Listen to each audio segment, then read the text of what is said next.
बात है, कई पीढ़ी पीछे की बात है। स्वर्गीय हमारे सेठ श्री चंद्रभान बोहरा जी हुआ करते थे, हमारे दादाजी। तो वो बताया करते थे कि उनके पिताजी ने ये हवेली ली थी या बनवाई थी। अब करीबन लगा लो आप 200-250 साल पुरानी, तो जितना हमारा ज्ञान है उस हिसाब से इतनी पुरानी तो हुई चुकी। तो जो नीचे का गेट है आप देखिए, पूरी एक तो प्योर लकड़ी का है।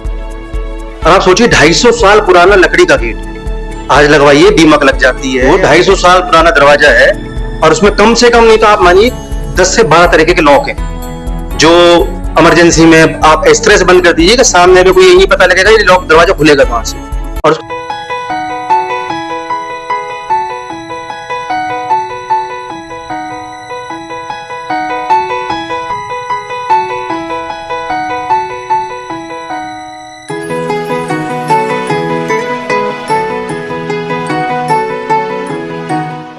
ऐतिहासिक शहर रेवाड़ी में इतिहास को खंगालने लगेंगे तो कई ऐसी धरोहरें आज भी मौजूद हैं जिनके बारे में हमारी वर्तमान पीढ़ियों को जानकारी जरूर होनी चाहिए। आइए आज आपको लिए चलते हैं बोहरा जी की 250 साल पुरानी हवेली में। मोहल्ला बल्लुवाड़ा में बनी इस पीली हवेली के चर्चे दूर दूर तक रहे हैं। इस हवेली की खास बात यह है कि यहाँ अब सेठ सूरजभान बोहरा की 5वीं पीढ़ी रह रही है और हवेली अब भी चमक रही है। दरअसल अपने पूर्वजों की निशानी को बचाने के लिए बोहरा जी के वंशज आज भी इस हवेली पर दिल खोलकर खर्चा करते हैं। हवेली की मरम्मत हो या रंग रोगन, सभी का पूरा ध्यान रखा जाता है। 5 मंजिला हवेली के रंग रोगन में ही साल भर का समय लग जाता है। बताया जाता है कि स्वर्गीय सेठ सूरजभान बोहरा की रेवाड़ी में ही 1252 बीघे जमीन थी, जिसके चलते ही उन्हें बोहरा कहा जाने लगा था। शहर के गढ़ीबोली रोड पर गांव ढालियावास उन्हीं का बसाया हुआ था। सेठ सूरजभान बोहरा ने इस शानदार हवेली को बनवाया था, जिसे बाद में उनके बेटे सेठ चंद्रभान बोहरा ने संभाला। सेठ चंद्रभान बोहरा के बाद उनके बेटे व भाजपा के पूर्व जिला अध्यक्ष स्वर्गीय पंडित योगेंद्र पालीवाल इस हवेली में रहे।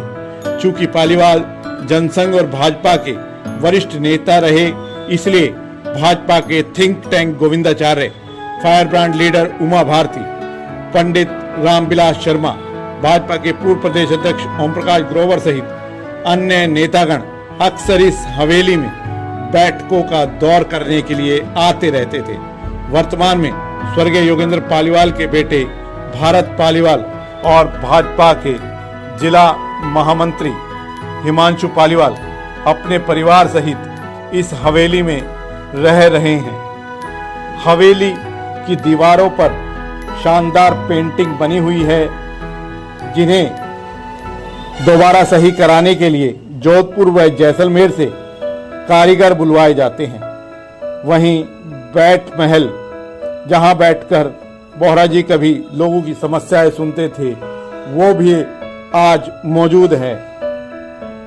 हवादार झरोके, जहां ठंडी हवाएं बहती हैं, आज भी हवेली की शान है। 7 तालों का अनूठा दरवाजा भी हवेली में मौजूद है, जिसे देखकर हर कोई हैरान रह जाता है।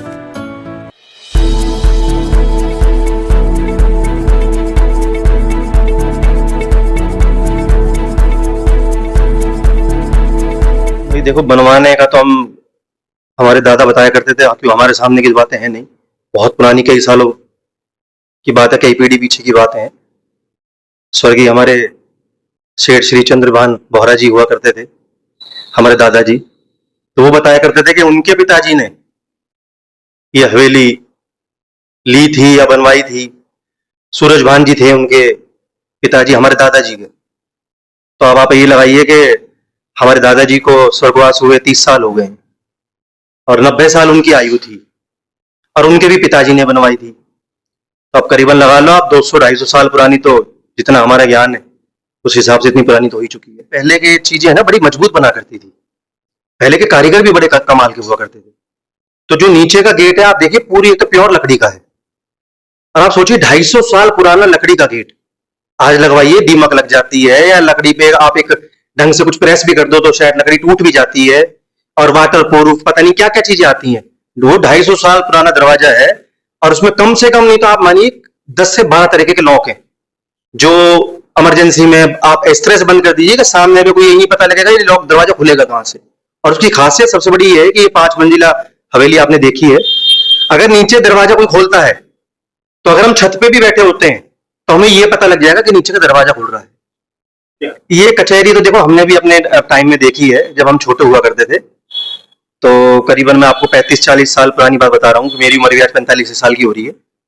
तो हमारे दादा जो हुआ करते ना, जैसे हमारा गांव हुआ करता डालियावास, तो पहले क्या हुआ था अगर कोई भी छोटी मोटी समस्या हुआ करती थी तो वहां के जागीरदार जो लोग है, सेठ लोग जो कलाया करते थे, वो वहां के मैटर सुलझा लिया करते थे। तो वहां गांव से लोग यहाँ आया करते थे और हमारे दादा उसमें बैठकर उनकी समस्याएं सुनते थे और उनको हल करा करते थे। ये हमने रीपेंटिंग करवाई थी, हमारे पिताजी ने रीपेंटिंग करवाई थी, और राजस्थान से कारीगर बुलवाए थे। करीबन करीबन आप मानिए 2 से ढाई महीना वो कारीगर यहाँ रह के गए थे, और एक एक पेंटिंग उन्होंने एक एक शहर से उठा के लेके आए थे। कोई गांव की पेंटिंग है, बड़े मतलब बहुत शानदार कारीगर था जिस बंदे ने पेंटिंग। देखो कमरे की तो ऐसा है कि भाई अमित भाई कि इसमें एक पूरी बारात रुक जाए। हवेली इतनी बड़ी है, इतने बड़े कमरे हैं, और मैं आप कम से कम नहीं तो 250-300 आदमी पूरी हवेली के अंदर आराम से रुक सकते हैं। और रही देखो मेंटेन की बात, व्यवस्था की बात, सब बुजुर्गों का आशीर्वाद है, हमारे पिताजी का आशीर्वाद है, हमारे दादाओं का आशीर्वाद है, सब उनके आशीर्वाद से सब काम हो जाते हैं। आप ये लगा लो अभी हमारे पेंट कर रहा है उसे 6 महीने तो फिलहाल हो चुके हैं, और अभी 25% हवेली भी नहीं पुती है। हमारे दादा परदादा को एक बोहरा की उपाधि मिली हुई थी, क्योंकि क्या था कि पहले आप अमित भाई जानते हो कि पहले पहले ना कई गांव में एक बोहरा हुआ करते, सेठ हुआ करते थे। आजकल तो खैर सब सेठ हो गए हैं, सब अपने आप को सेठ कहलाने लगे हैं, लेकिन पहले एक बोहरा की उपाधि मिलती थी कि जिनके पास भाई हाथ सिस्टम हुआ करता था अच्छा खासा, जिनकी समाज में भी अच्छी इज्जत हुआ करती थी, पैसे से भी ठीक ठाक थे, जमीन जायदाद अच्छी थी। तो हमारे दादा परदादा बोहरा, फिर हमारे पिताजी, ये बोहरा की उपाधि हमारे साथ चली आ गई। तो आज भी हम जैसे भी इस मोहल्ले में निकलते हैं, कहीं भी निकलते हैं, तो सब लोग हमें यहाँ बोहरा जी के नाम से ही जानते हैं।